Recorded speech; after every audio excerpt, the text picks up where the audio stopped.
Say yes to new beginnings. Yes. Say yes to new standards of excellence. Yes. Say yes to engaging reportage with a difference. Yes. Introducing Yes International Magazine.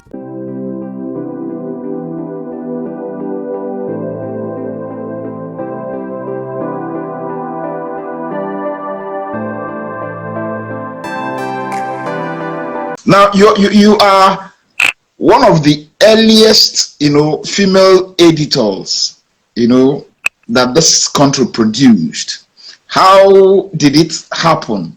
I would say when I was made editor at the age of 26, I was very surprised. I was so surprised, but it happened not by, I wouldn't say by chance, I'll just say providence.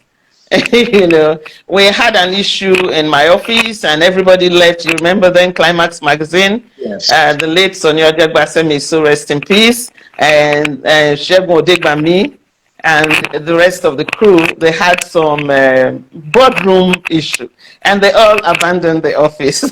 Somehow it was my deputy and I left. Who wasn't my deputy at the time? Ibrahima and myself were middle level staff, but somehow we found ourselves together and alone, and we asked ourselves, what do we do?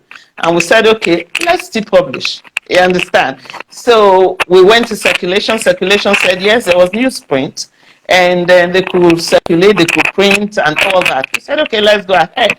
And we said we're going to turn this magazine around. There's nobody there, so we're just two young people trying to put life into something, put our own identity into the magazine. And we went to the library, we got some magazines from the US, and I said, fashion it after this. And we fashioned it after some of those magazines, and we did the first 2 editions, and the publisher called us and said, wow, we outsold every other magazine, just 2 editions.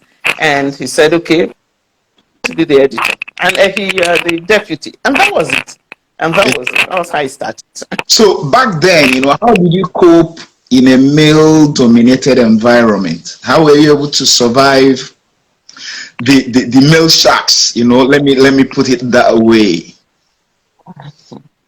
It was very, very easy because I tilt more towards the male. Even till date, I wouldn't even say I have many female friends. I don't think I even have a best friend, so to say, except my sister. So I've always been I'm not a tomboy, but I've always been with the boys, so to say. So wherever they were, that was where I wanted to be, because I found them more stimulating. There was no gossip, no small talks. We all talked about big things, and that was what I wanted to hear. Talked about ambition, future, and all of that. So the boys always saw me as one of them. I drank some of them. So one of them.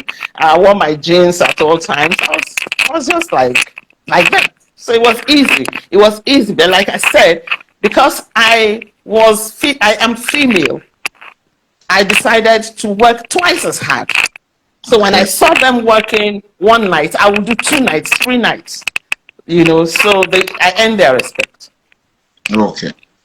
Now, for any female, who wants to excel in the journalism profession, what would be your advice to the person? If it was in my time, I would have said, okay, put the job first, put your passion first, mix with the right crowd and all of that.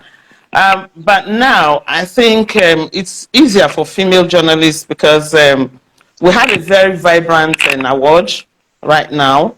Not that we didn't have we didn't have that many women in journalism in the past, especially in mainstream. In those days, they were writing gossip and fashion and all of that. But now we have very tough women. So all they have to do is put passion before everything and work twice as hard as the male, which I think they do. I see very brilliant journalists. But the fact is, just keep the fire. That is it. Just keep it burning and keep your head high at all times. Look good at all times. Always look good. A woman should always look good. I must add that.